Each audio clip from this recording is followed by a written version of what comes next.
किसी भी विभाग में आप देखो वो मेरिट के हिसाब से ही लग रहे हैं। आरएनपी रूल के हिसाब से तो कहीं भी भर्तियां हो नहीं रही हैं। गवर्नमेंट को ये पॉलिसी वापस करनी होगी, मौखिक रूप से नहीं, हम लिखित रूप से चाहते हैं।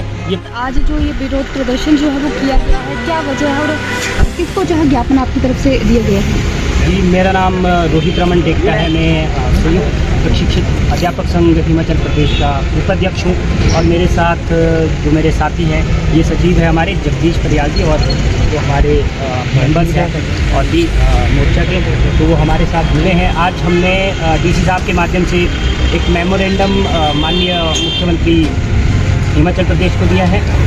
तो उस मेमोरेंडम में जो हमारी मुख्य मांगी थी, उन मुख्य मांगों में से सबसे पहली जो मांग थी कि हमारा जो जेबीटी और टीजीटी का जो कमीशन है वो जल्द से जल्द करवाया जाए।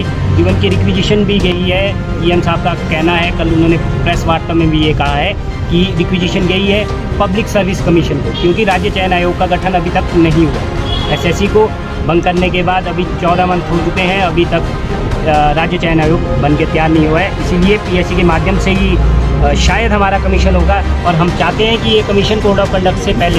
दूसरी हमारी मांग थी राज्य चयन आयोग की भी, राज्य चयन आयोग का गठन शीघ्र अतिशीघ्र किया जाए। और तीसरी जो हमारी मांग थी, वो जो पेंडिंग रिजल्ट है बैच वाइज का हो या किसी और भी पोस्ट कोड का हो, जो अदर पोस्ट कोड है जो साथी हमारे लड़ रहे हैं, हमारी भी ये मांग है कि उनके पोस्ट कोड को भी क्लियर किया। विधानसभा में कभी उन्होंने आश्वासन दिया था कि हम 20,000 टीचर्स की भर्ती करेंगे, इसके बारे में क्या कहना?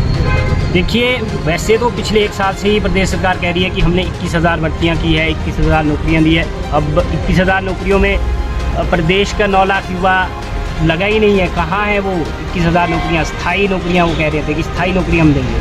वो इलेक्शन से पहले भी और सत्ता में आने से पहले भी प्रदेश के युवाओं से वो वादा करके गए हैं कि हम स्थायी नौकरियां देंगे प्रदेश के युवाओं को। वो स्थायी नौकरियां हम युवाओं को नहीं मिल रही है। किसी भी विभाग में आप देखो वो मेरिट के हिसाब से ही लग रहे हैं। आरएनपी रूल के हिसाब से तो कहीं भी भर्तियां हो नहीं रही हैं। आरएनपी रूल के हिसाब से अगर भर्तियां नहीं होंगी, it means that is backdoor entry. तो बैकडोर एंट्री करवा रहे हैं कुछ।